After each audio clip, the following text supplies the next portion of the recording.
I have a question for you. Who exactly is your customer?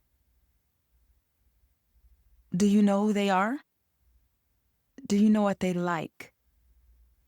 And more importantly, do you know what they don't like? If you say your customer is everyone, I want you to keep listening because serving everyone sometimes means that you're serving no one. So let's get into it. Welcome to In My Business, the show where I keep it real about launching and growing a business while juggling family, relationships, community, and everything else in between. I want to pull back the curtain and try to make the chaos make sense. I'm your host, Dr. Tiffany Allen Smith. I'm a business owner, I'm a veteran, a wife, a mom, and a proud member of the I Had to Figure It Out the Hard Way Club. This show is for anyone standing at the edge of entrepreneurship asking, can I really do this? I'm here to tell you, yes, you can. But let's talk about it first.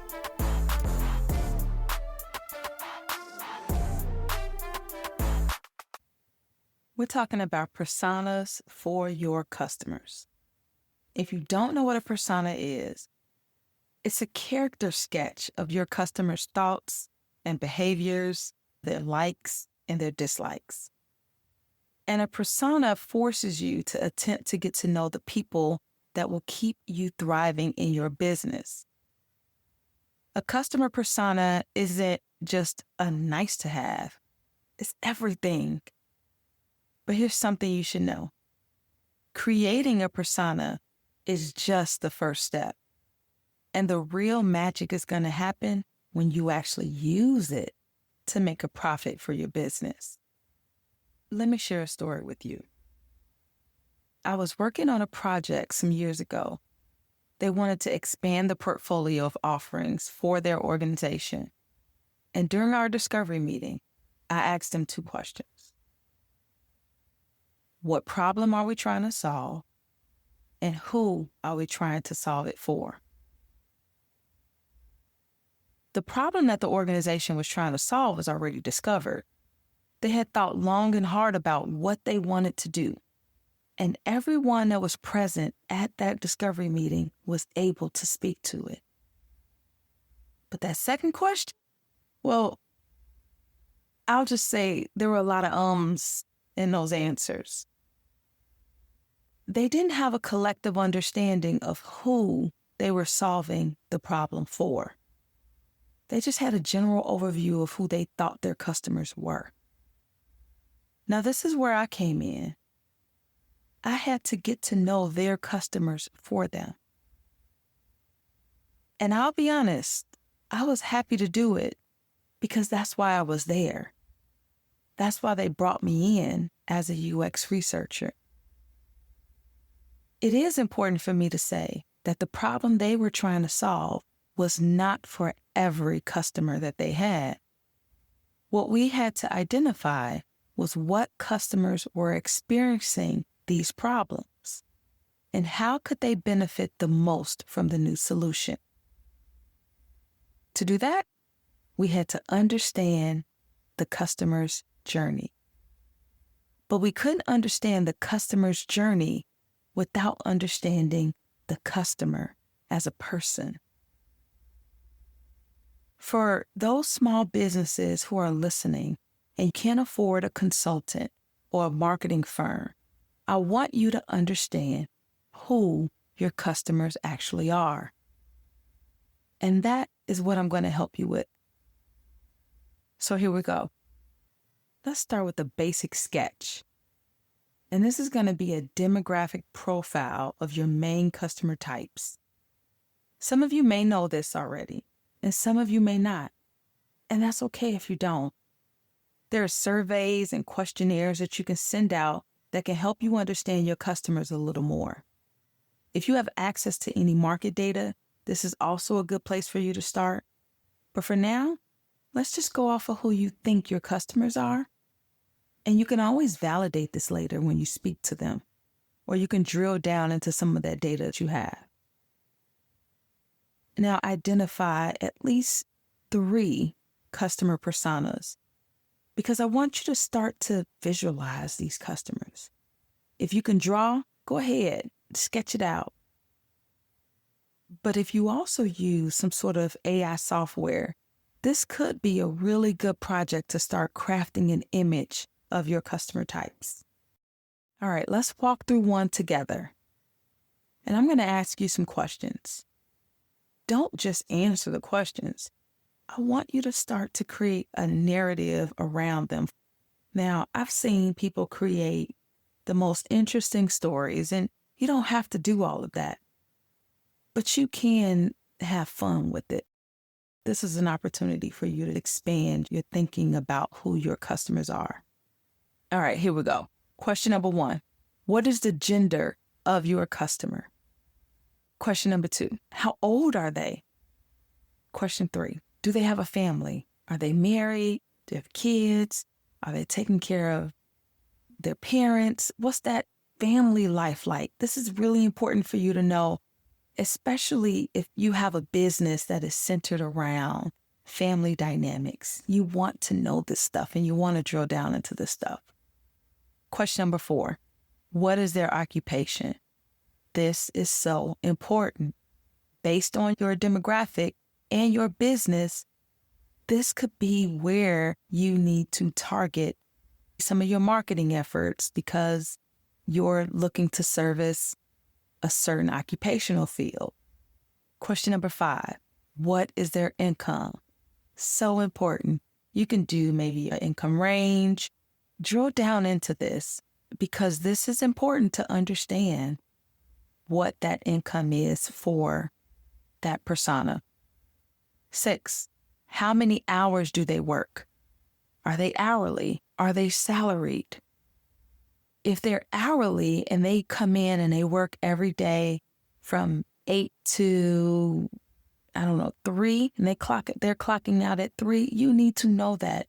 If they're salaried and their schedule is just a little bit more flexible, maybe they catch up after hours and monitor their emails. This is important. If you send an email at 3, maybe your response will come back when your business is still open and servicing customers. It's important to know what their work schedules are like. All right, let's keep going. Question number 7. Based on what you know about them, what are their biggest motivations? And then I'll also add, what are their biggest pain points? If you're in business because you want to solve problems, and let's face it, we all should be in business because we want to solve problems. This is such an important question. You have to understand what keeps your customers up at night. But you also want to find out what motivates them and why they chose your business. All right? Question number 8. Are they seemingly organized or disorganized? If they walk into your store, or if they're calling you on the phone, or if they're interacting with you with the chat, are they all over the place? Are they, pretty leveled? You want to understand if they are indecisive, if they're overwhelmed because there's so many options. This is going to help you solve their problem. You see what I'm going with this? All right, question number 9. We're almost done. Do they plan in advance or last minute? Again, this is another important question because if you are a business that provides rapid solutions, a last minute customer type will be a good one for you. Just make sure that their last minute doesn't equal more chaos for your business. And be ready to service them. You want to make sure that you're thinking about solutions that's going to help make their life easier. And here's my last question. Are they rushed or pretty calm when interacting with your business? Again, you are trying to understand their behaviors. If you have a customer that can never talk more than a few minutes, always in between meetings, always on the go when they meet with you, but they have a lot of tasks that they need you to help them with. They have a lot of questions that they want to go through, but never really have the time to sit down and go through them. You should know how to handle this because you are creating the persona for this type of customer. You see where I'm going with this? You don't just have to stop here. You can keep on going. You can add as many questions that will help you to create a more narrowed persona for your business. But be sure to validate this with your actual customers because it won't help if you're creating a customer profile for your business that doesn't really exist. Another way you can do this, and this goes for those businesses who are customer facing. And when I say customer facing, I mean you have operational hours interacting with your customers within those operational hours to provide a service. So if your business is customer facing, you can start to engage with them more and learn more about them. And I promise, over time, they'll start to share without even being asked to. And you'll discover that many of the insights you gain will be similar. Use those similar ones to build out your personas. And remember this, do more listening. If you do more listening than talking, you'll gain more insights. So, let me share the narrative that I created for one of my personas based on the questions that I asked you. This persona I have named Ashley the Admin, and you'll see why in just a sec. Ashley the Admin is a 48-year-old female. She has 3 children and has been married for 17 years. She is good at organizing and planning out schedules. She's good at planning out events. And she took on a role as an administrative manager 12 years ago for a law firm that has recently expanded into its 3rd location. She is a salaried employee and she brings in $85,000 per year and has some great benefit options. She's really happy with it. She loves her job and her employers. She loves them because they share a very similar family structure, and so protecting them and their family business means protecting her and her family. Having 3 children, she deals with stress and pressure very well. She's not convinced by sales tactics. In fact, she can spot them a mile away. She wants to know what's in it for her, and she doesn't really have time for all that other stuff. She's juggling way too much, and she could use an assistant. So being able to delegate tasks as needed is important for her, and she values working with vendors that she can trust to get things done. When Ashley makes decisions, she's calm because she knows what the business needs, and she doesn't like to scramble at the last minute to get things done. She isn't concerned about the upsell. For Ashley, she needs you to answer her questions, provide reasonable solutions, and she'll make the decision when she's ready. Bonus points if she feels in control, heard, and even considered after the sale with a follow-up call. She values the details in service. All right. That's my introduction to my customer persona, Ashley the Admin. Once you finish with your customer personas, I would love for you to share them with me. Now, I'm going to pause here to share a quick message on how you can become a sponsor to this great show. I'll be right back. Hey, entrepreneurs. You know what fuels great content? Amazing coffee or tea. And you could be the hero behind my next caffeinated breakthrough. If you want to power this podcast while getting your brand highlighted to our awesome community, let's team up. Sponsor my coffee and tea habit, and you'll get a business highlight during the show and in my blogs for the week. It's advertising but way more fun and personal. Because let's be honest, behind every great podcast episode is someone who believed in caffeine. And hopefully that someone could be you. Are you ready to fuel the show? Reach out by visiting my website at drtiffscommunity.com and clicking on that sponsor button. Let's brew up something amazing together. Welcome back. I want to move into something else. And this is what those personas are really telling you. Because some people get it wrong when they think about customer personas. And they think it's just about describing the customer. It's not. It's about understanding their journey. Let me break it down. And I'm going to break this down outside of business, but then I'll connect it back to business, I promise. If I was to tell you that I am so excited that I just ran a 5K, you're going to understand what I just did, right? Which is, I just ran a 5K. But you're not really going to understand the journey I went through to get there. You're not going to understand that I've struggled with back pain, a bum knee, and rolling ankles, and have not ran more than a block without taking a break for 3 years. You're not going to understand any of that. You're also not going to understand that I spend several hours a week in some sort of physical therapy to help rebuild my strength and endurance, and that I was so nervous when I signed up for this thing because I just didn't want to experience any pain. But once you understand that, you'll understand why I am so excited. Because you'll understand the journey. So let me connect it. When you understand your customer and their journey, you will understand how your business can help them. When you sit down to do those other two personas, I want you to have different triggers, different approaches, and different results for each one.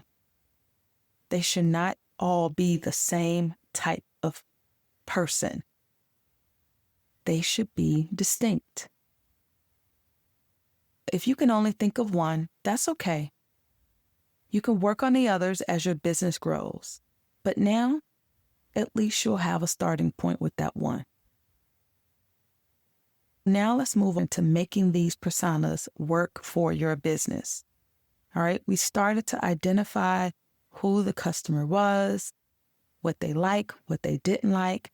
Now we understand more about their journey, what brought them to us, what their motivations are, what their pain points are. Now let's get a little tactical. Because now that we understand all of this, it's not going to help you if it's just on your computer or scribbled in your notebook. That's not going to make your business any money. What I want you to do is I want you to spend some time, even if it's just with that one. You don't have to do it with your 3 or however many you've developed. But map out their entire experience, from their problem to that post-purchase follow-up. What are you doing after they engage with your business or your service? So in my example with Ashley the admin, I need to understand when she will need my services. When is she going to need my services? Will it be for an event? Will it be signage for that third location that they're expanding to? Knowing what I know about her, I can actually use my business to best serve her. So here's another thing that I want you to do. I want you to do an audit of your current processes. Where are you losing customers? Is it that first phone call when someone is inquiring about your services? Is it when they visit your website and you don't have enough information listed? Are customers utilizing your services, but you never see them again, so they're not returning? I want you to identify where you feel you are struggling the most. One thing I discovered from doing this was the number of return customers from large purchases had dropped. When I set out to explore why, I contacted those customers who were willing to answer some of the questions that I had. I began to understand why. Now, a lot of the responses were different, but similar. So, different ways of basically saying the same things. There was a theme that was happening, and that theme was that there were not enough incentives to ordering large quantities. For those customers who were ordering big projects with us, they didn't feel like there were enough incentives to bring them back. So once we discovered this, guess what we did? We began to offer tiered pricing. So now those customers that have those larger project orders, we can leverage that with them. That's an incentive. By doing this, you might discover a different reason for why you're losing customers, or better yet, you might discover different opportunities to create a stronger customer experience and how to get those customers to come back. If we didn't ask those questions, we would have never known why they didn't return to us. Now, did all of them come back? No, but some of them did. And that is the point. All of your customers may not return to you. Thank them for taking the opportunity to answer some of those questions. They've given you valuable insights. And now it's up to you to use those insights to help inform your business. So after we created this tier pricing, we're able to have a persona that ordered large quantities of items. It was important for them to feel incentivized, and it was important for us to keep having them as a customer. When you're thinking about your customer, I want you to remember this. Different people, different problems, different solutions. Here's a simple test that I want you to try. I want you to think about the last 5 customers, and I want you to assign them to the personas that you've already created. If you can't do this, or if most of them don't fit, then you've got some persona problems. Now, if you've already developed your personas, you know their thoughts and their behaviors, here's an advanced version for you. I want you to think about some of these questions. What problem brought them to you? What were they considering before they chose you?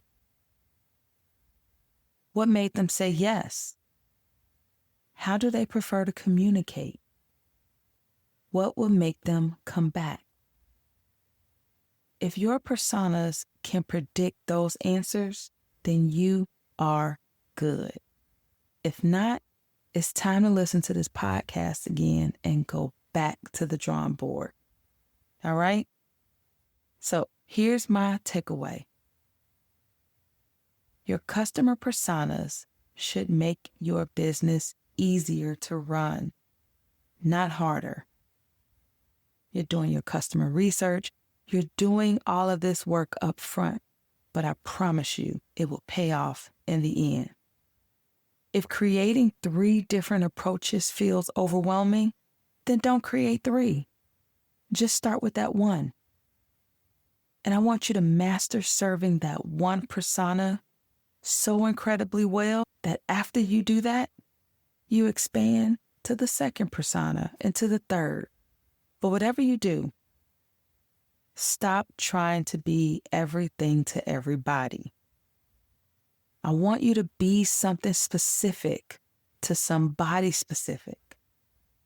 And your business can be successful, but only if you know who is in your business and what they really need. You don't have to figure this out alone. You have this podcast now. It's your corner. It's your community. It's your business. You can connect with me at Dr. Tiff's community. Until next time, entrepreneurs. Thanks for being in my business. If this episode made you nod, think, or resonated with you in any way, please share it with someone who needs to hear it. And don't forget, leave me a review, share some questions, and come back next week. We've got more to talk about.